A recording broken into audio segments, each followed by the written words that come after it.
ಉತ್ತರ ಕನ್ನಡ ಜಿಲ್ಲೆಯ ಹಲವೆಡೆ ಮಳೆ ಅವಾಂತರ ಸೃಷ್ಟಿ ಮಾಡಿದೆ. ಕುಮಟಾದ ಗೋಕರ್ಣ ಮಾದನಗೇರಿಯಲ್ಲಿ ರಸ್ತೆ ಸಂಪೂರ್ಣವಾಗಿ ಜಲಾವೃತವಾಗಿದೆ. ಹಲವು ವಾಣಿಜ್ಯ ಮಳಿಗೆಗಳಿಗೂ ಕೂಡ ಮಳೆ ನೀರು ನುಗ್ಗಿದೆ. ಮಾದನಗೇರಿಯ ರಾಜ್ಯ ಹೆದ್ದಾರಿ 143 ಜಲಮಯವಾಗಿದೆ. ದೃಶ್ಯದಲ್ಲಿ ಗಮನಿಸ್ತಾ ಇದ್ದೀರಿ ನೀವು.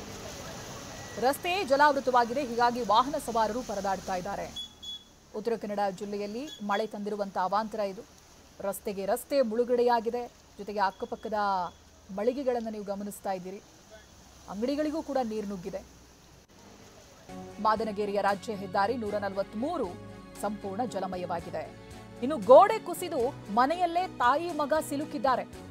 ಉತ್ತರ ಕನ್ನಡದಲ್ಲಿ ಮಳೆಯ ಅವಾಂತರ ಮುಂದುವರೆದಿದೆ. ಮಳೆಯ ಅಬ್ಬರಕ್ಕೆ ಕುಸಿದಿದೆ ಮನೆಯ ಗೋಡೆ.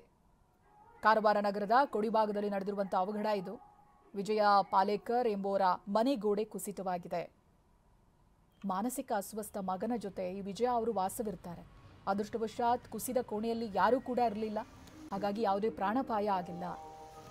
ಬಟ್ ಎಂಥ ಪರಿಸ್ಥಿತಿ ಅಂತ ಹೇಳಿದ್ರೆ, ಬೇರೆ ಕಡೆ ಹೋಗೋದಕ್ಕಾಗದೇನೆ ಮನೆಯಲ್ಲೇ ಸಿಲುಕಿ ಪರದಾಡ್ತಾ ಇದ್ದಾರೆ. ಒಂದ್ ಕಡೆ ಜೋರಾಗಿ ಮಳೆ ಸುರಿತಾ ಇದೆ, ಮನೆಯ ಒಂದು ಗೋಡೆ ಬಿದ್ದಿದೆ. ಮಾನಸಿಕ ಅಸ್ವಸ್ಥ ಆಗಿರುವಂತ ಮಗನ ಜೊತೆ ತಾಯಿ ವಾಸ ಮಾಡ್ತಾ ಇದ್ದಾರೆ. ಇದೀಗ ಮನೆಯೊಳಗೆ ಸಿಕ್ಕಾಕೊಂಡಿದ್ದಾರೆ.